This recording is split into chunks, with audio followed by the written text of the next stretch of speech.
Paulo, cidadão romano.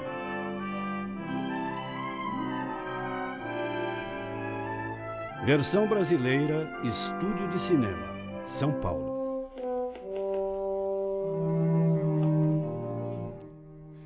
Bem-aventurados os perseguidos por causa da justiça, porque deles é o reino dos céus. Desde que Jesus disse estas palavras proféticas, os seguidores de Jesus haviam padecido sofrimentos atrozes, sem que sua fé se alterasse. O apóstolo Paulo foi um dos que nunca sucumbiram, embora tivesse sido golpeado, atacado, flagelado e encarcerado. Nessa época, em Jerusalém, Paulo enfrentava os judeus que estavam ressentidos pelo que eles consideravam uma falta à lei de Moisés. Ele continuou pregando. Mas o Senhor me disse: levanta-te e sai logo de Jerusalém, porque não aceitarão teu testemunho sobre mim. E me disse: vai-te, porque eu te enviarei para os pagãos. Que o levem, maldito! Que o levem daqui! Fora, maldito! Fora daqui! Fora! A palavra do pagão provocou outra explosão emocional nos judeus. Ameaçavam linchar Paulo diante dos soldados. Por isso foi levado para o interior, a salvo da multidão incontrolada. O centurião, que tinha que evitar as manifestações, estava surpreso. O que este prisioneiro devia ter feito para provocar tanto ódio contra ele e entre sua própria gente? Havia uma forma de saber. Umas boas chicotadas faziam um homem refletir. Paulo não tinha medo. Já o haviam açoitado antes. Sempre estaria disposto a falar de Deus, embora isso provocasse sua perseguição. Mas estas chicotadas iam contra a lei romana, e Paulo apelou para seus direitos como cidadão romano. É lícito flagelar um homem que é romano e não tem condenação? O que fazemos? Este homem é um cidadão romano. Que estranho. Diz-me, és romano? Sim. Pagaste muito para sê-lo, verdade? Não, eu nasci romano. Desatai-o. O centurião tinha motivos para preocupar-se. Flagelar ou maltratar um cidadão romano estava totalmente proibido pela lei e poderia acarretar-lhe um duro castigo. Descartada a flagelação para extrair a verdade, optou-se por um interrogatório diante de sua própria gente. Que os líderes religiosos judeus julguem se é culpado ou inocente. O sumo pontífice dos judeus não amedrontou Paulo. Não tinha nada a temer, nada que esconder. Pensou que era uma oportunidade para que o escutassem. Irmãos, vivi diante de Deus com a consciência limpa até hoje. Hã? Golpeai-o na boca! Deus te golpeará assim como o fizestes. Vais julgar-me de acordo com a lei, e contra a lei mandas que me golpeiem. Te atreves a desafiar o sumo sacerdote?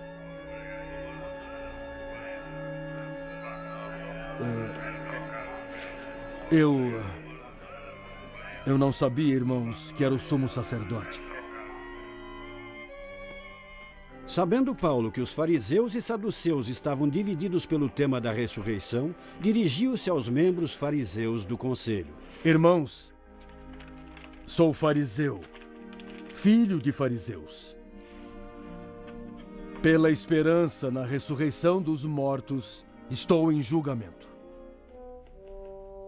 Então, o que faremos? Eu não vejo por onde. Senhores, não encontramos nada de mal deste homem. Lhe falou algum anjo ou espírito? Não enfrentaremos seu Deus. Paulo havia conseguido o que se propunha. Fariseus e saduceus se enfrentaram e Paulo voltou à custódia dos soldados romanos. Tinha um futuro negro e incerto, porque agora tinha os judeus ainda mais contra ele.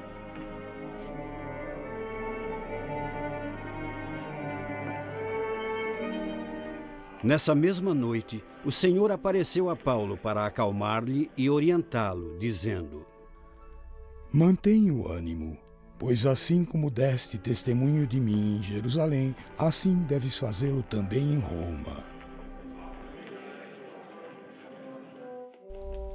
Dar testemunho de Deus em Roma. Esse era o desejo de Paulo. E agora, Deus o havia indicado como parte de seu plano divino e nada poderia detê-lo.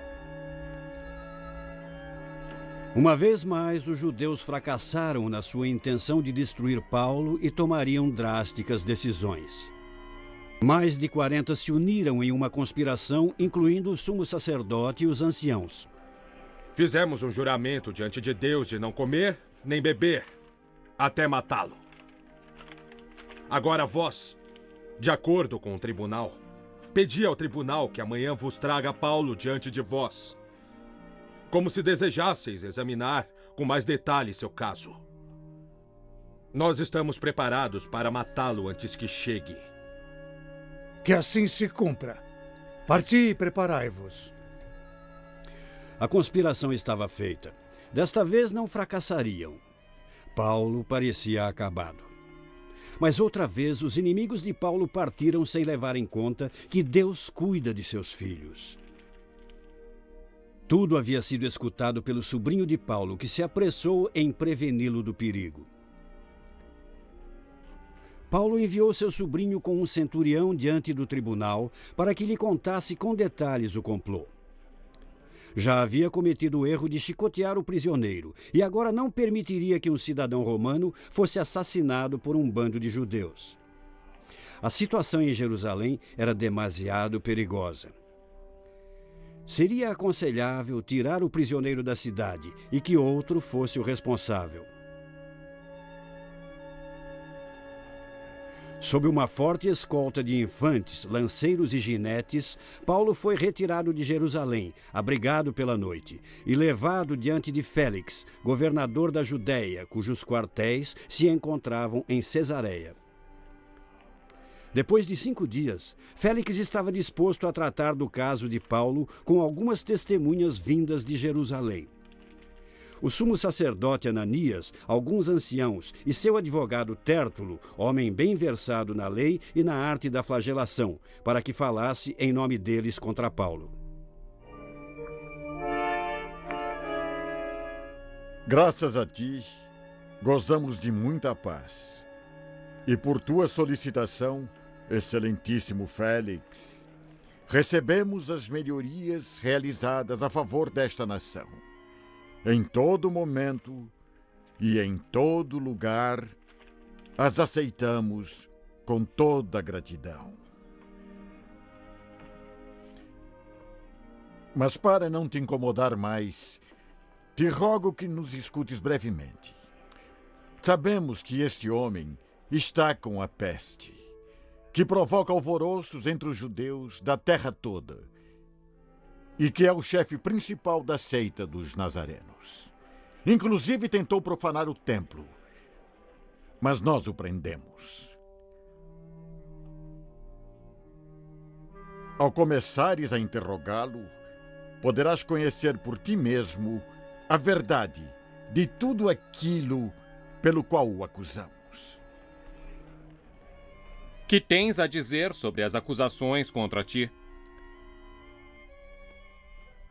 Sei que há muitos anos tu és o juiz desta nação, e com toda a confiança me defenderei. Tu mesmo podes comprovar que não faz mais de 12 dias que subi a Jerusalém em peregrinação e não me encontraram a discutir com ninguém nem alvoroçar as pessoas, nem no templo, nem nas sinagogas, nem nas cidades. Tampouco podem provar os fatos de que me acusam. Mas, em troca, confesso que, segundo o caminho que eles chamam de seita, eu adoro o Deus de nossos pais.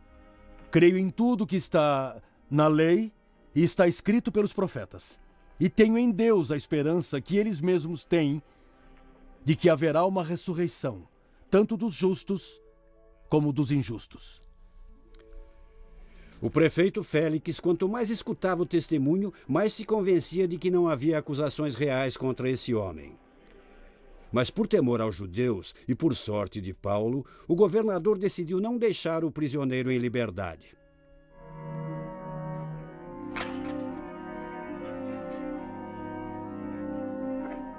Assim, continuou o cativeiro de Paulo durante 2 longos anos. Nunca desperdiçou a ocasião para transmitir a palavra de Deus. Dava testemunho da verdade sempre que podia, diante de Félix, Festo e, finalmente, diante do rei Agripa. O rei Herodes Agripa II, monarca de um território ao norte da Palestina e sobrinho de Herodes, que havia aceitado Jesus de Nazaré, estava em Cesareia, em uma visita oficial junto com sua irmã. Festo pediu a seu convidado para ajudá-lo a lidar com um problema que o ocupava há muito tempo: a questão do que fazer com Paulo. Esse prisioneiro era cidadão romano e havia pedido julgamento diante do mesmo imperador. Para a lei romana, não havia acusações suficientes contra ele. Talvez o rei Agripa, com seu conhecimento da lei judia, pudesse trazer luz ao assunto.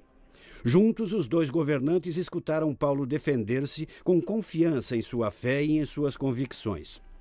Por que vos parece incrível que Deus ressuscite dos mortos? Eu mesmo acreditei no dever de atuar energicamente contra o nome de Jesus de Nazaré. Eu o fiz em Jerusalém. E não apenas encerrei muitos santos em prisão, com autoridade de sacerdote, mas ao sentenciar à morte eu aportava meu voto. Com frequência os castigava nas sinagogas para obrigá-los a blasfemar, e enfurecido chegava até a persegui-los em cidades estrangeiras. Com este fim, ia a Damasco, com poder e autorização dos sumos sacerdotes, e ao meio-dia, ó rei, vi no caminho uma luz no céu mais brilhante que o sol, que envolveu a mim e aos que me acompanhavam. E quando todos caímos ao solo, escutei uma voz que me dizia em hebreu: Saulo, Saulo, por que me persegues? E eu disse: quem é, Senhor? E o Senhor disse: eu sou Jesus, a quem persegues.